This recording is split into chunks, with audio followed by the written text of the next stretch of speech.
Welcome, everyone, to Stepping Into Your Leadership. I'm your host, Christine Courtney. Our goal here is to give you some actionable takeaways that will help you lead your teams. Thanks for joining us on this leadership journey. Let's get started.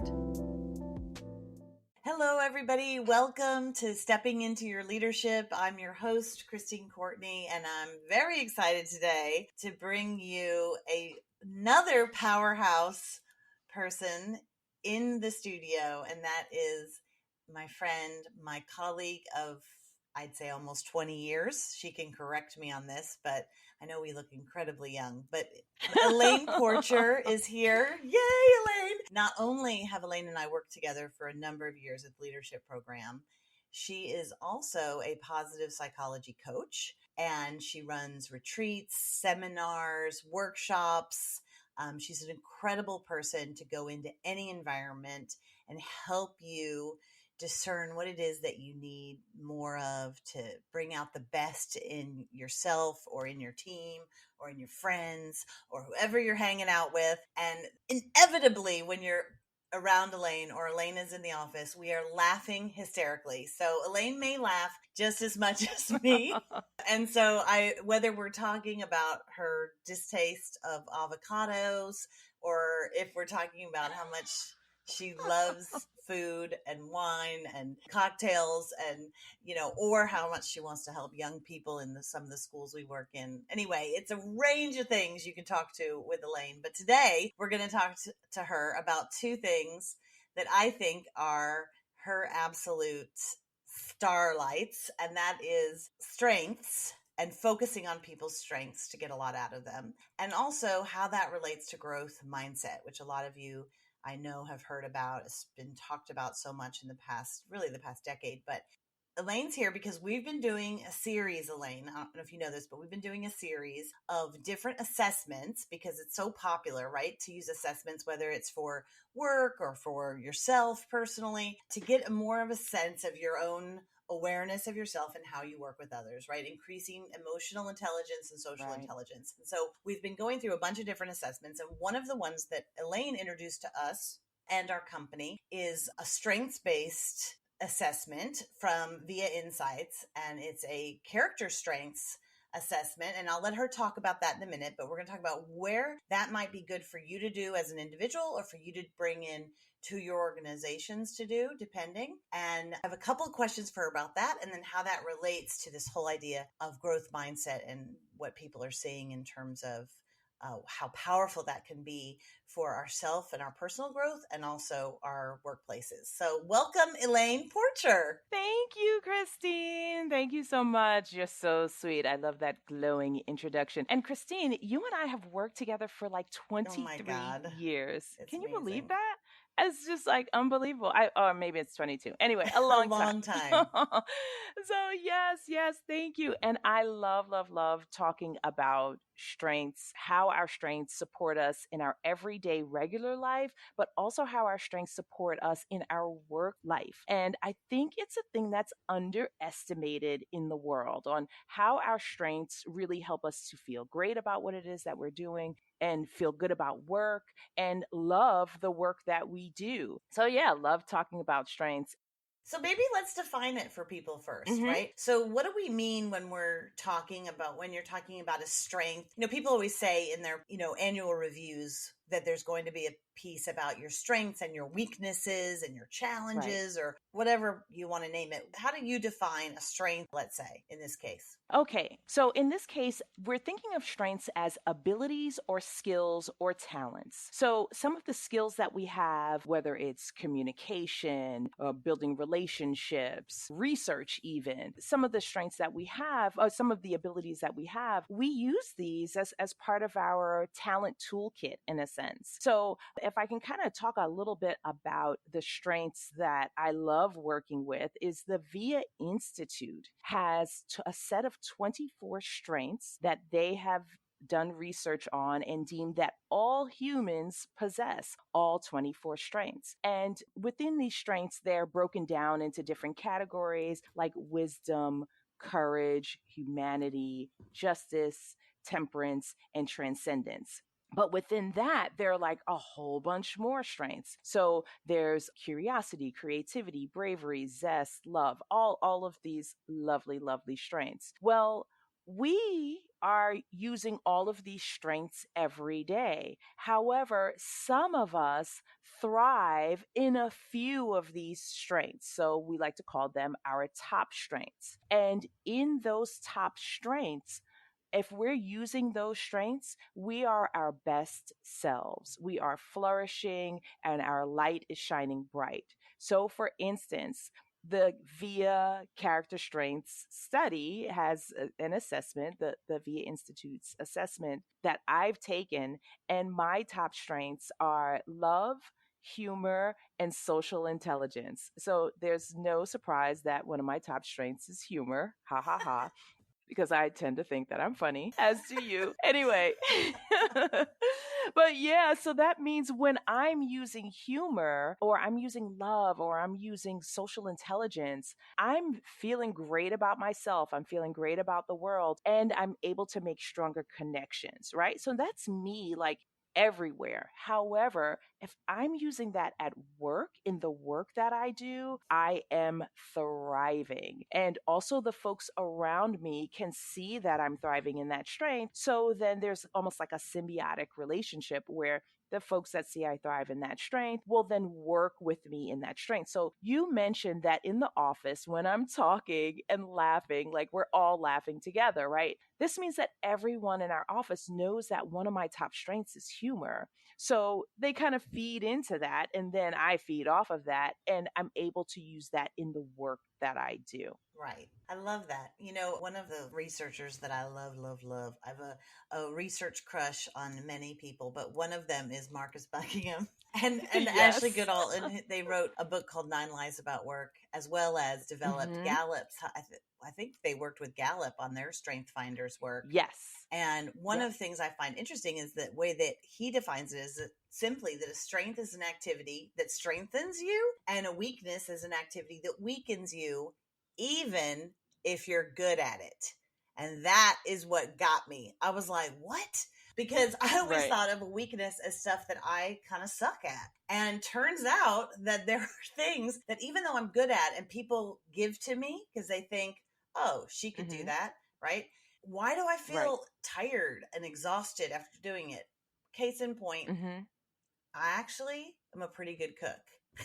Nobody knows this because I try to keep it very secret. Because as Elaine knows, my husband is an amazing cook and chef. And I'd much rather that dynamic stay in place. And so, but occasionally, because that's his love language, I cook for him. If he's at the office one day, I'll try to cook him, like last night, a roast chicken or whatever. But me cooking a roast chicken is exhausting. You know what I mean? And it turns out good and he loves it. But like when he cooks a roast chicken, he loves it. He feels relaxed. He feels zen. He's in a better mood. And I would say that is his strength. And it is my weakness, even though that roast chicken was pretty dang good. Right, right. And that's the thing. So you being able to make that roast chicken is kind of like what is some of us will call our competency, right? So we're competent at something, even though it's a thing that is we don't really like doing in a sense, but we can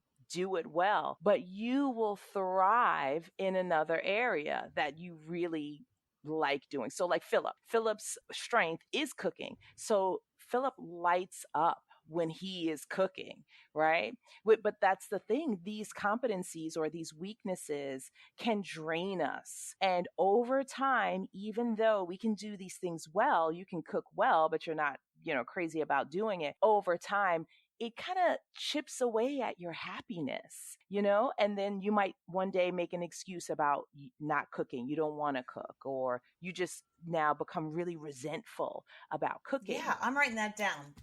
Honey, it chips away at my happiness. Get in the kitchen. Get in I'm there. writing it And down. Elaine said it. She's certified positive psychology coach. This is good marriage counseling, Elaine. All right. Sorry, Jen. That's okay.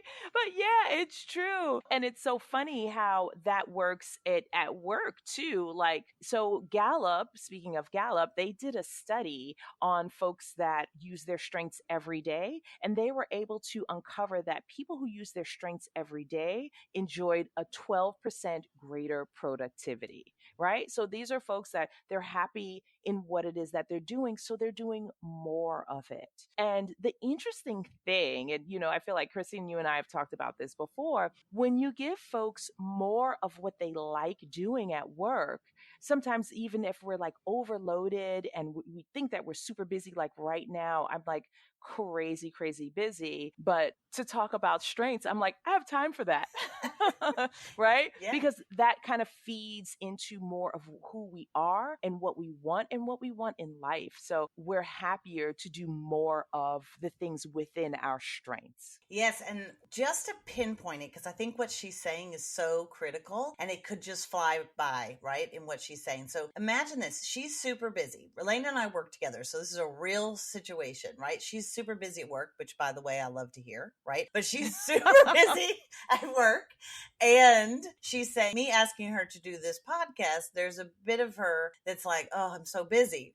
But I love talking about this. I love it. It's her strength. Therefore, she's going to say yes. And not only is she going to say yes, the rest of her very busy day will be filled with energy that perhaps wasn't there. And that energy allows you to then do more. Marcus Buckingham and Ashley Goodall also did a study that aligns with what she's saying with the Mayo Clinic, with doctors at the Mayo Clinic. And there cannot be a more burnt out group than doctors, right? I mean, we can all pretty much agree with that, maybe nurses. But they looked at them, they said, what if we, instead of taking stuff off their plate, what if we put stuff that they love, their strengths, on their plate? And they called them these red threads, as if you were weaving a sweater with these red threads of love. You're weaving it into a sweater. And if you can add just 10% more red threads in your life, things that you love to do at work, you're going to see that bump in productivity and engagement, in people really loving what they do and burning out less. What was interesting to me is that if they added more than 20% extra of things that they love, you saw no decreases in the burnout rates. So there's something wonderful about up to 20. So like, let's say 10 to 15% would be a good way to go, is if you're finding yourself feeling low energy, a little burned out, and you start saying, oh, I need to just take time away or do less. Yes, that might be true. Or maybe you can just add a few things like going on Christine's podcast to be, no, but something that you love in your work. You add 10 to 15% more, you might see a boost in productivity, a reduction in burnout. And that question that Elaine said that is so critical, that I just want to underline it, highlight it, underline it, is, did I have a chance to use my strengths at work today? If you can answer that question as you leave the office, or as you turn off your Zoom, or as you get in the car to go take your kids to soccer practice, whatever it is, if you could say, did I have a chance to use my strengths at work today? Did I have a chance to use my strengths in my life today?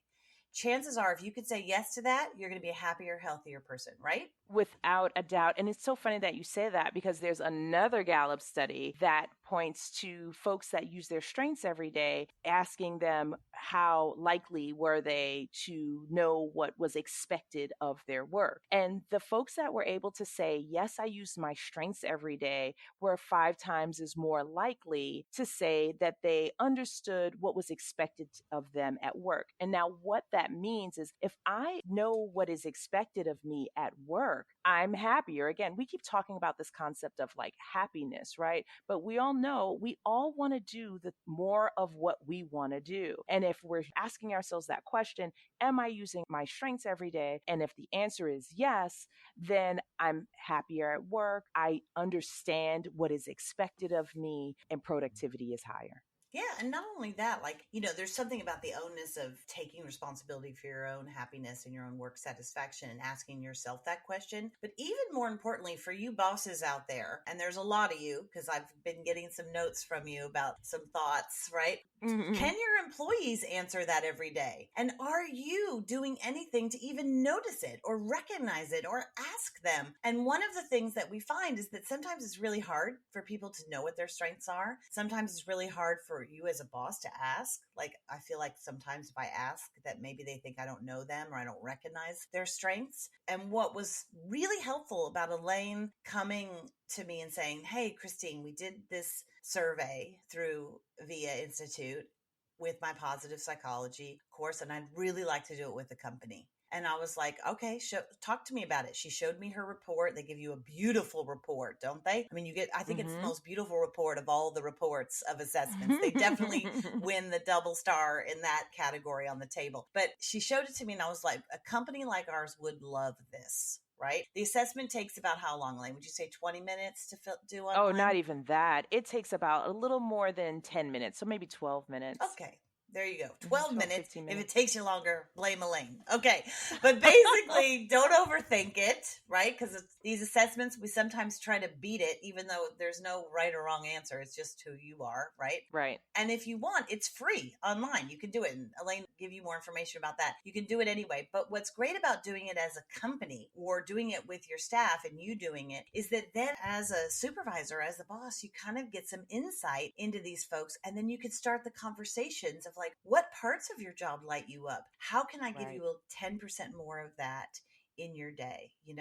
So anyway, just a little commercial for something that bosses can do there. Yeah. Sure. And the thing about like the people that you manage, you'll notice that if you are identifying what people's strengths are and highlighting that, people feel seen. And that's what you want your staff. You want your staff to feel seen. You want your staff to know that you understand them. So when you are highlighting their strengths and having these conversations, understanding, oh, great, this is your strength. So we're going to do more of this in the work that you do, they will confide in you more. There's more trust that's built, right? Because we're all trying to build trust with our direct reports, right? So you want to build that line of trust and just building confidence in your staff and helping them to kind of be a little more motivated and again, just building those relationships with your staff. So, which is amazing if you can do it. So what happens? Can you share with the audience some examples? I mean, when Elaine does this, one of the things that she does is that everyone takes the assessment. They get their beautiful reports ahead of time, right? They come to the workshop session and we're actually up doing stuff, right? So she has words around the room and you go stand by some of your strengths and then you learn about those. You share what those things you have in common. And it's really fun because who doesn't like to talk about what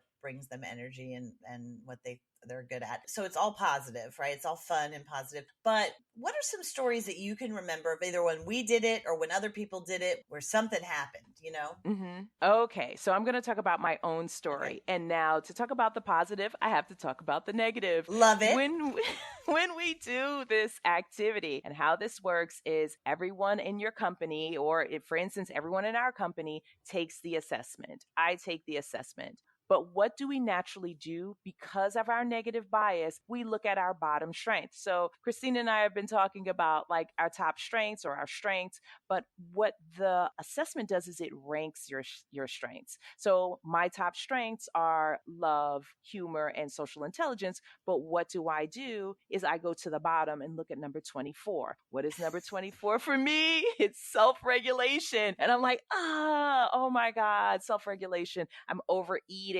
I'm doing all of these things that are a detriment to myself. And I focus on that. And that's our negative bias, right? We know that our minds, in order to keep us alive, we have to have that negative bias in order to keep us safe. However, it can be a detriment to us because what people generally do when they take this assessment, Christine, is they always look at the bottom strength and they look at the thing that they think they're not good at or they don't have. And I make those air quotes. I'm sorry, I'm a recording. I forgot you can't all see my little air quotes.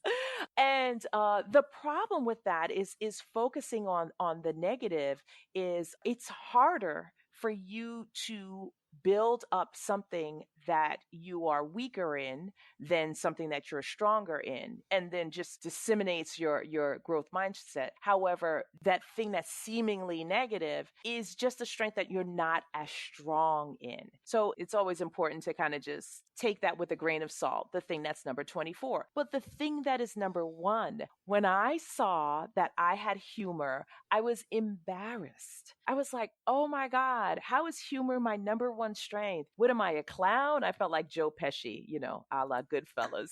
What am I, a clown?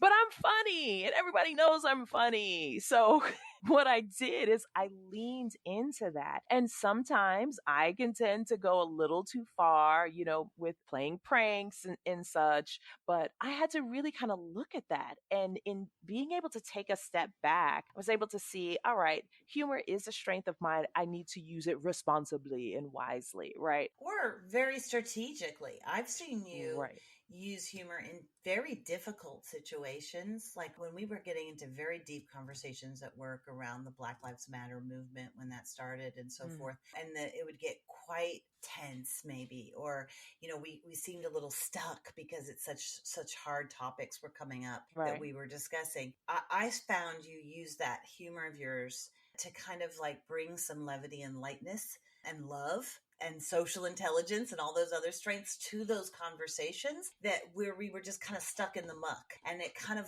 it freed it up a little bit. Do you know what I mean? That we could see our Right. humanity and be less judgmental on all of ourselves and each other, Right. And that's what humor can do, right? So being able to have some levity and light, especially when I'm difficult conversations, absolutely. If I'm using the right amount of levity, I can be successful and build stronger relationships because I'm not so heavy, right? And that social intelligence piece also, just kind of being tuned into folks and really kind of understanding who they are and what they need at the moment.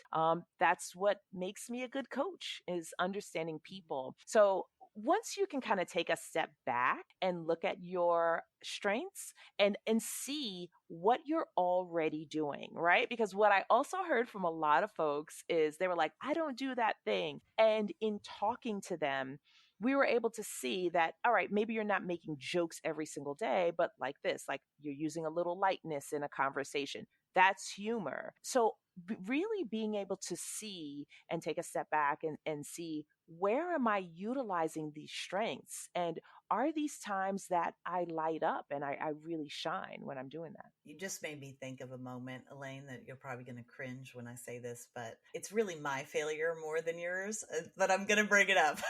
Okay. Get Oh, ready. God. One time we got a big opportunity. This is, probably 15 years ago, to do this big conference with this big government agency that shall remain nameless, who I is still a know client. what you're going to say, Christine. Oh my And- God. Yes. And they said to us very specifically, right? They said, don't be funny. Don't be fun. We want this to be serious. We want this to be all content. Just get the information out. Okay. The mistake that I think that I made in this moment was that I said, okay. And in doing so, I put up Elaine, as well as a couple other presenters who have done, by this point, hundreds and hundreds of incredibly successful workshops and sessions for thousands and thousands of people, right? And always win them over very quickly, create rapport very quickly, and also, therefore, are educating, right? But there's a form of entertainment that helps in the education of something. Yes.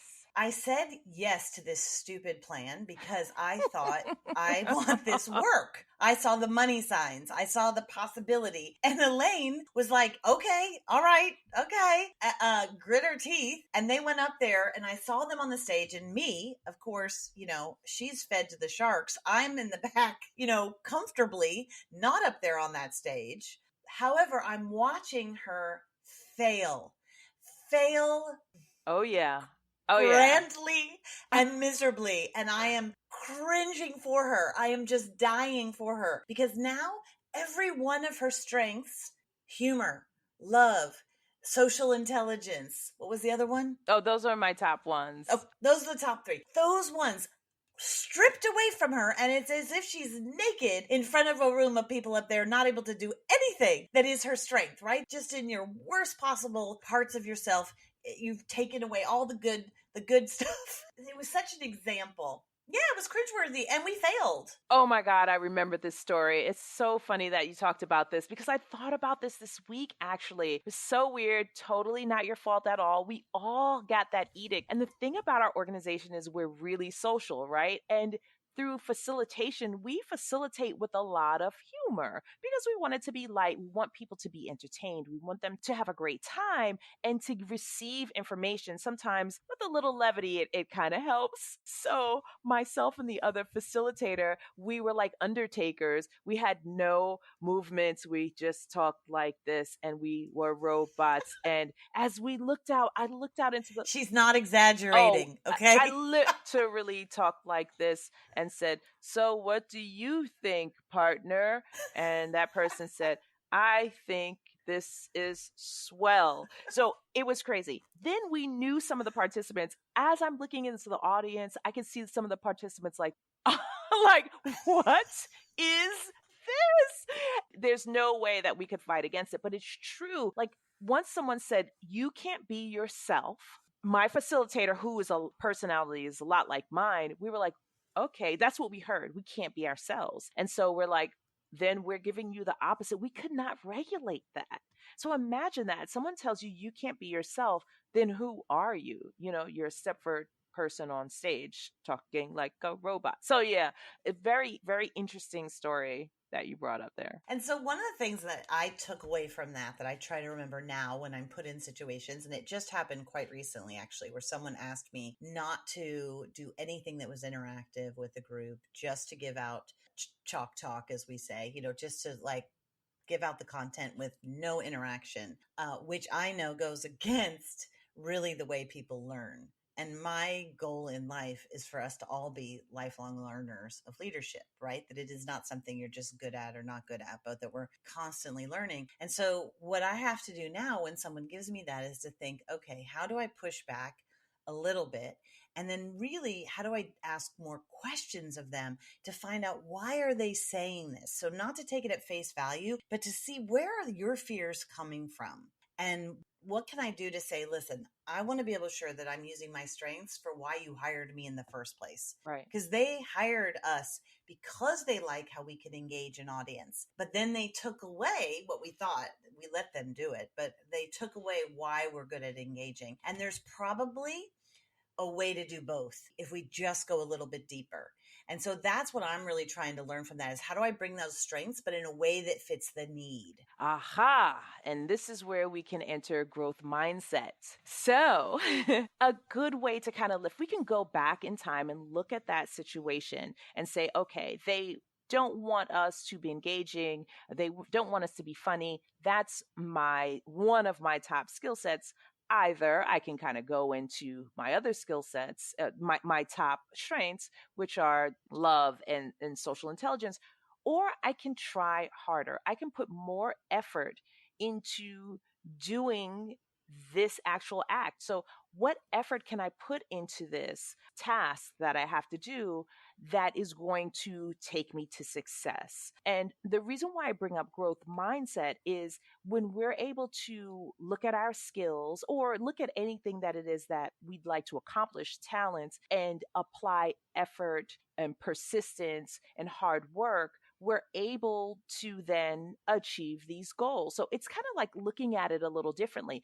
If I can go back in time, I would say that I looked at that situation with a fixed mindset because I thought there's no other way that I can do this. I'm not this person, so I have to deliver this message in this particular way. I didn't look outside the box. I didn't look for more opportunities for learning in this. So my mindset was fixed, and that's what we got. As I was a Stepford person on the stage.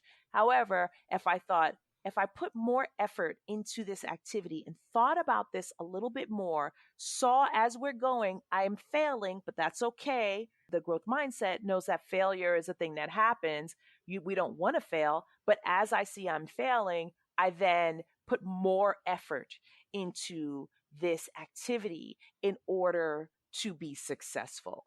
Yeah, it's so powerful. I mean, in order to know that about folks in your vicinity, in your office, in your friend group, in your relationships, it's so powerful. And one of the things this VIA Institute, and like I said, you can do this for free. You just go on and can do this assessment for free. You can also, if you want to do it in your workplace, you can have everybody do it there. And certainly I think it's better with a facilitator like Elaine that can take you through it in a fun, low stakes way where people can all learn about it. Also, Gallup has a strengths finders, which is, I guess I was reading, instead of 24 of these character strengths, it focuses on 34 kind of work skills and how to kind of improve work performance with that. A lot of positive psychology coaches use this VIA Institute version. It's very good, though, for both. It was great for our company, for people looking at these parts of their personalities and how they can be used at work. So it's not like this is my home life, this is my work life, but this is who I am as a person. And don't you want people to be their full selves at work, right? And if you don't, you probably don't want them on your team, period. And that's a whole other conversation.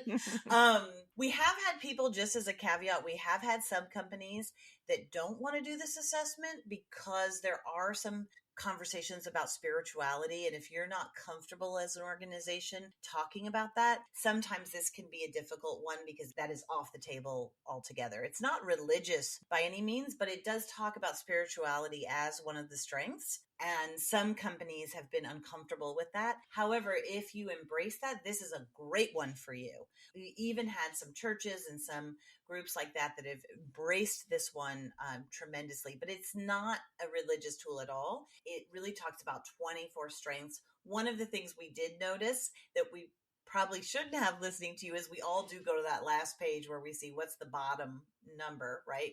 What did you call that? Your negative bias? Our negative bias. Yeah. Which means we're kind of prone to look for the negative, right? As a way to protect ourselves. As the person who runs the company, I did notice that a lot of us had that same bottom strength, so to speak, of self-regulation. So I did make a note that I cannot turn us into more self-regulating people. However, when I hired, and I had to hire a finance person, I'm going to find someone whose strength is self-regulation, right? Because in finance, that is who you really want. Right. And instead of trying to make us that, it was more like, can we find somebody whose natural strengths are that? And then can we use that to make our company as a whole better? Right. And that's just it. So, what Christina is also alluding to is that when we did this assessment, we looked at the spectrum of where everyone was. So, we knew what everyone's strengths were, and we knew what the bottom strengths were as well. So when you are rounding out your company or you're rounding out your teams, it's important to have a variety of strengths so that, one team doesn't have all humor, because then you're just going to have a bunch of clowns, right? Or another team doesn't have all bravery, or another team doesn't have all kindness. So you want to mix up these strengths on teams so that you can get the best possible product. Yeah, and we did something called Leadership by Design, where we pulled in their VIA Institute strengths that we got, as well as what we got from Working Genius, as well as we got from DISC, as well as we got from Myers-Briggs, all of those things, and put them into, for my managers, put them into a notebook. Do you remember this back in the old I loved days? it. Now this would all be online, but, put it all into a notebook and kind of studied it about each other. And it was so telling, like so interesting how much people just ate it up. People love this stuff. Right. It gives us insights into people that we haven't normally had, or we don't have that luxury all the time to talk about. We're going to have further episodes with Elaine on growth mindset, which was really brought to the forefront by Carol Dweck. And so a lot of people are talking about it now, and she knows a tremendous amount, and our staff gets very excited when Elaine talks about growth mindset and how so many of us think we're in one, and we have so many fixed mindsets most of the time, myself included. So if you want to know more about that and you are out there thinking, oh, I've got that down, then my friends, that's a fixed mindset. So join us yes, for that one. And also we're going to do an episode coming up on positive intelligence, because that's also related to a lot of the positive psychology work that Elaine does, but positive intelligence is really a combination of those things that we use in coaching, but also with organizations to get teams and individuals to kind of achieve their true potential. So look for episodes coming up on both growth mindset, positive intelligence, and maybe we'll get you to talk a little bit more in the future too, Elaine, about your positive psychology coaching, because I think that's exciting. And be sure to subscribe, follow the podcast so you can get all of these episodes delivered to your device without thinking. One of my friends said, "Oh, I listened to your podcast," and she thought it was just once, like one and done. I'm like, "No, girl, you got to be listening to me every week." She's like, "I listen to you while I clean out my closet." I'm like, "Well, start cleaning other parts of your house, please." So come on, guys. Be sure to subscribe, follow, look for more episodes. If you have ideas of things you want to know more about, let me know. And there's folks that we work with that are going to be great at whatever it is. We're so lucky to have worked together for so long. So Elaine, thank you. I know you're busy today, but thank you for taking the time to come in and talk about this. Thank you, Christine. Yeah, thank you for having me. This was a lot of fun. I appreciate you. I'll see you on another episode. Awesome. You guys heard it. She agreed. Talk to you guys later. Thanks again for listening. Take care. Bye. Thanks everybody for listening. I'd like to give a special shout out to our podcast producer, Richard Francisco. Check out our notes for any details. And if you get anything out of this, please follow us. And if you enjoy it, please take a moment to rate us or write a comment. It will mean the world to us. We'd love to hear from you. And if you just can't get enough, follow me on TikTok and check out tlpnyc.com/podcast for more information.